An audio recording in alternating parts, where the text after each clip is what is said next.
भारत के मध्य प्रदेश प्रांत में सुदूर जनजातीय गांवों में चुपचाप जन्म लिया है एक क्रांति ने। ग्रामीण जीवन में सकारात्मक परिवर्तन का स्पष्ट अनुभव होता है। यहाँ इन अंचलों में ग्रामीण आजीविका के लिए शुरू हुई परियोजना ने ग्रामीण जीवन पर सकारात्मक प्रभाव छोड़ते हुए गरीब ग्रामीण परिवारों के जीवन में खुशियां भर दी हैं। इस परिवर्तन का मूल कारण है एक सशक्त ग्राम सभा, जो भारत की सदियों पुरानी संस्था है। ग्राम सभा वोट देने का अधिकार रखने वाले गांव के सभी वयस्क सदस्यों की संस्था है। हमारी कहानी इसी ग्राम सभा की कहानी है। ये कहानी बताती है कि एक परंपरागत संस्था ग्राम सभा के सशक्त मंच का रचनात्मक उपयोग करते हुए कैसे गांव में बहुआयामी परिवर्तन लाए जा सकते हैं और कैसे गरीब परिवार अपना जीवन स्वयं संवार सकते हैं।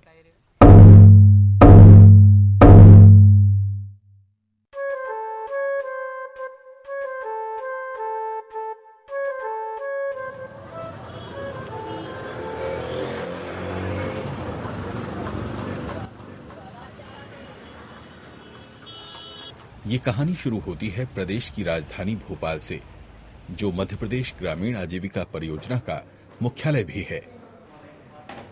ये परियोजना ब्रिटिश सरकार के अंतर्राष्ट्रीय विकास विभाग के वित्तीय सहयोग से संचालित है। यह विशेषज्ञ अधिकारियों की टीम प्रदेश के 9 आदिवासी बाहुल्य जिलों में परियोजना का संचालन करते हैं। ये जिले हैं मंडला, डिंडौरी, शहडोल, अनूपपुर, धार, झाबुआ, बड़वानी, अलीराजपुर और श्योपुर। परियोजना का उद्देश्य है ग्राम सभा को सशक्त बनाना और निचले स्तर से रणनीति बनाने की सोच अपनाते हुए गरीबी को समाप्त करना। मध्य प्रदेश ग्रामीण आजीविका परियोजना की सबसे बड़ी विशेषता है कि ये परियोजना ग्राम सभा के माध्यम से काम करती है। ग्राम सभाएं न सिर्फ हितग्राहियों का चयन कर रही हैं, बल्कि गतिविधियों का भी चयन कर रही हैं कि किस प्रकार की गतिविधियां जो कि विलेज स्पेसिफिक हैं गाँव में की जानी चाहिए और किस प्रकार से हितग्राहियों का चयन किया जाना चाहिए, किन हितग्राहियों को ऋण दिया जाना चाहिए, किन हितग्राहियों को अनुदान दिया जाना चाहिए। ये सारा ग्राम सभाएं इस चीज़ को तय कर रही हैं और इस परियोजना का एक यूनिक फीचर है जो कि आप कहीं और नहीं पाएंगे। इस सोच समझ के साथ हम सांस्कृतिक और भौगोलिक रूप से एक दूसरे से बिल्कुल भिन्न जिलों में यात्रा पर निकल पड़े। हम स्वयं ये देखना चाहते हैं कि ग्राम सभा जैसे सशक्त मंच का उपयोग कितना प्रभावशाली रहा है।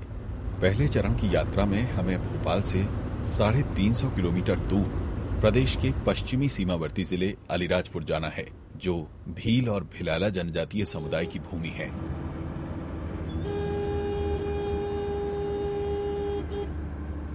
राजमार्ग का लंबा रास्ता तय करते हुए हम अलीराजपुर पहुंचे। यहां से हमारी यात्रा सुदूर वन क्षेत्र में जारी रही। हरा भरा परिदृश्य तेजी से पीछे छूटने लगा था। सूखी जमीन और पठार दिखने लगे थे। हमारा पहला पड़ाव था भैसावदा गांव। यहां जमा हुए थे गांव के लोग जो ग्राम सभा की मासिक बैठक में भाग लेने आए थे। आज के एजेंडा में सहायता के लिए प्रस्तुत प्रस्तावों में प्रमुख चर्चा थी कि ग्राम कोष से अनुदान दिया जाए या कर्ज। ग्राम विकास समिति से जड़बाई वो प्रस्ताव बताएगी अपने को, है ना? तो बताओ। ये धन्या भाई बालू को 10,000 बकरी पालन के लिए दी है। नहीं जमीन नहीं है तो काय जमीन नहीं है? हाँ नहीं है। फिर काय है नहीं, माल भी नहीं है, जमीन भी नहीं है, काय है नहीं। हितग्राहियों का चयन और उन्हें कर्ज या अनुदान देने का निर्णय उनकी आर्थिक संपन्नता की श्रेणी के अनुसार लिया जाता है। ए श्रेणी में वो लोग आते हैं जो गांव में संपन्न हैं। बी श्रेणी में वे जिनके पास कुछ संसाधन हैं। सी श्रेणी के लोग गरीब और डी श्रेणी में अति गरीब संसाधनहीन परिवार आते हैं। परियोजना ने ग्राम सभा संस्था की क्षमता निर्माण और उसे सशक्त बनाने पर ध्यान दिया है। इस दिशा में अनूठी पहल करते हुए स्थानीय निवासियों में से चयनित लोगों को आजीविका मित्र के रूप में प्रशिक्षण दिया जाता है। ये आजीविका मित्र परियोजना के पैसों का सदुपयोग कर अपनी आजीविका सुधारने के लिए भावी हितग्राहियों को प्रेरित करते हैं। साथ ही वे उन्हें सूचना संपन्न बनाने का काम करते हैं।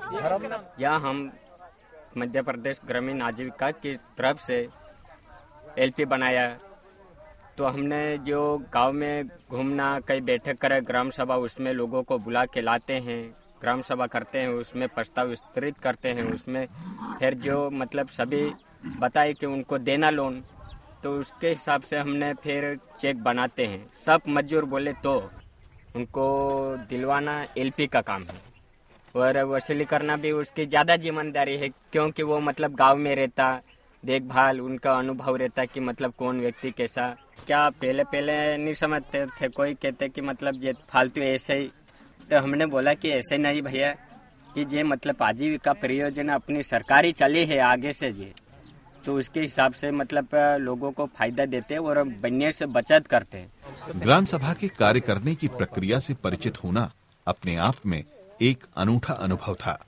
गरीब परिवारों की उत्साहजनक भागीदारी के साथ लोकोन्मुखी और परिणाम देने वाली पहल वास्तव में सराहनीय रूप से कार्य कर रही है। यहाँ से हम कुछ लोगों से मिलने निकल पड़े जो परियोजना से लाभान्वित हुए हैं।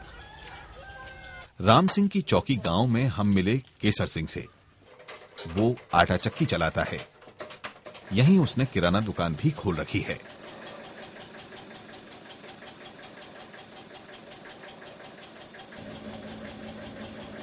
मेरी खेती बाड़ी भी है, और छोटी है खेती बाड़ी, बहुत छोटी, 2-3 एकड़ जमीन है, तो उसमें 12 महीने तक इनकम नहीं हो सकती, इसलिए फिर आटा चक्की मैंने डाली।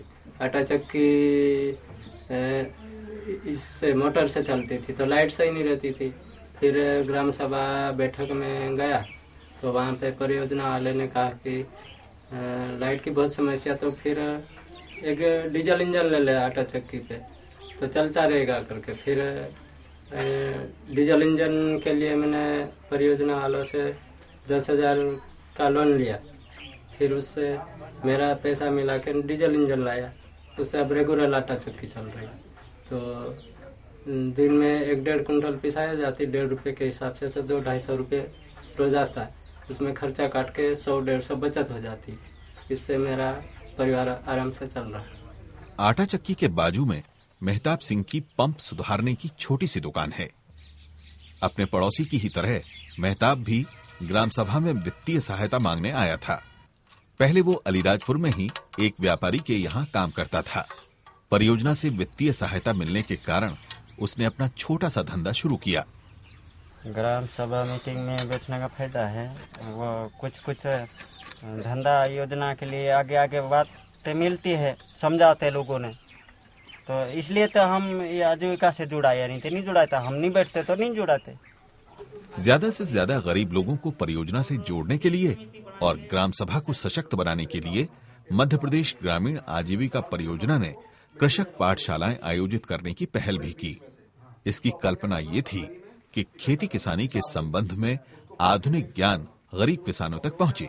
इस बारे में और अधिक जानकारी की जिज्ञासा लिए हम एक कृषक पाठशाला में पहुंचे। फिर उसमें से 1 किलो मिट्टी निकाल लेना। अपने 21 लोग सभी जो अपने बीज उत्पादक समिति है ना, तो अपने को क्या करना, सभी 21 लोगों को एक मिट्टी का नमूना लेना और उसको अपन परीक्षण के लिए देंगे कृषि विभाग को। 2 खेत है तो 2 खेत का जो अपना खेत सबसे कमजोर खेत है, जिसमें उत्पादन सबसे कम होता है। हम लोग को जो फार्मर फील्ड स्कूल की हम बात कर रहे हैं, वो हम लोगों को एक तरीके से हम लोग कहीं प्लेटफॉर्म मिल गया है हम लोगों को, जहाँ लोग बाग आते हैं तो हम लोग उनको ये बता पाते हैं कि आप लोगों को जो भी अपना काम करना है या जो भी आपको एक्टिविटीज़ करवानी है रिलेटेड एग्रीकल्चर और वॉट एवर, तो उन लोगों को ग्राम सभा में आना पड़ेगा, तभी उन लोगों को वो चीज़ एक्टिविटी उनकी हो पाएगी। तो फार्मर फील्ड स्कूल एक तरीके से हम लोगों के लिए बहुत अच्छा प्लेटफॉर्म है हम लोगों के लिए, जो जिससे हम लोग ग्राम सभा के एम्पावरमेंट को लेके भी बात कर रहे हैं, और प्लस वहाँ पे हम लोग एग्रीकल्चर को लेके भी हम लोग बात करते हैं, तो लोगों को भी बेनिफिट है कि दूसरे डिपार्टमेंट के लोग आके भी वहाँ पे अपनी बात रखते हैं। यहाँ से पडोला गांव जाते हुए हमने जंगल का रास्ता लिया। यहाँ हमने देखी एक अत्यंत प्रभावी और रचनात्मक व्यवस्था जो आपात स्थिति में लोगों को सहारा देती है। ये है ग्राम राहत कोष या आपदा कोष। इस प्रयास से गांव में वर्षों से चल रही साहूकारी प्रथा पर गहरा प्रहार किया है। गांव के किसी भी परिवार पर अचानक संकट आने पर वो ग्राम राहत कोष प्रबंधन समिति के सदस्यों से मिलकर आसान शर्तों पर बिना किसी औपचारिकता के कम समय के लिए कर्ज ले सकता है।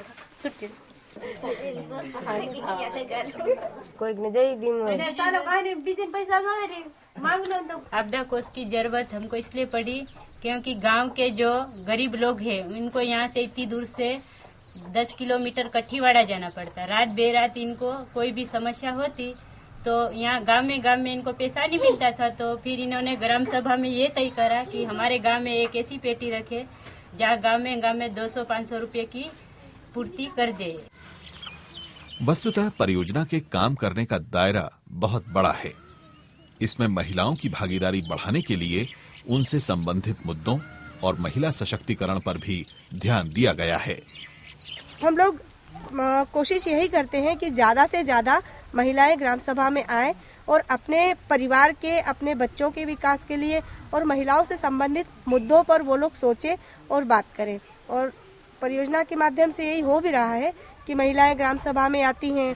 जैसे अभी कुपोषण का हमारा चल रहा है कि बच्चे कुपोषित हो रहे हैं, महिलाएं आगे आ रही है, आंगनवाड़ी में जाती हैं, मध्याह्न भोजन को चेक करती हैं, अपने बच्चों को एनआरसी में भर्ती करवाती है। स्मोकलेस चूल्हा बन रहा है, उसमें महिलाओं की पार्टिसिपेटरी बढ़ रही है। गाँव में जो वृद्धावस्था पेंशन है और विधवा पेंशन है उसमें महिलाएं खुद आगे आती हैं, ग्राम सभा में अपना प्रस्ताव रखती हैं, वो फाइट करती हैं। यदि सरपंच पुरुष भी हैं तो भी वो फाइट करती हैं कि मुझे मेरा हक मिलना चाहिए, मुझे पेंशन मिलनी चाहिए। तो इस तरह से हम लोग परियोजना के लोग ज्यादा से ज्यादा महिलाओं को इन्वॉल्व करने की और आगे लाने की पूरी कोशिश कर रहे हैं और कहीं ना कहीं हम इसमें सफल भी हैं। हम ऐसे समय में यहाँ पहुंचे हैं जब भीलों का त्योहार भगोरिया चल रहा है।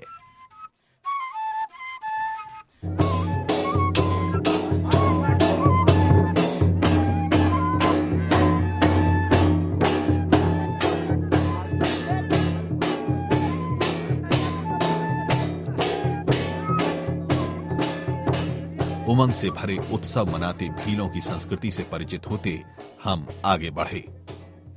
अलीराजपुर आकर जो अनुभव हुआ वो अपूर्व था। अनगिनत आशाओं को अपने साथ लिए हम अगले पड़ाव के लिए आगे बढ़े। अगली यात्रा है भोपाल से मंडला तक की, जो प्रदेश के पूर्वी भाग में है।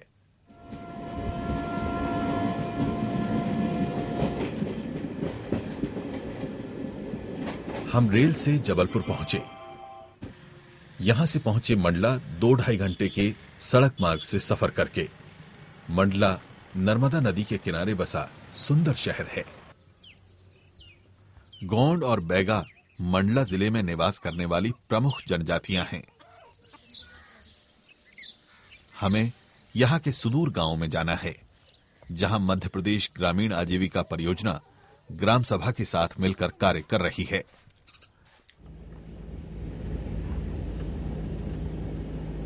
हमारा पहला पड़ाव था भलवारा, जहां महिलाओं ने अपने आर्थिक रूप से स्वावलंबी होने और गरिमापूर्ण जीवन जीने का संकल्प लिया है।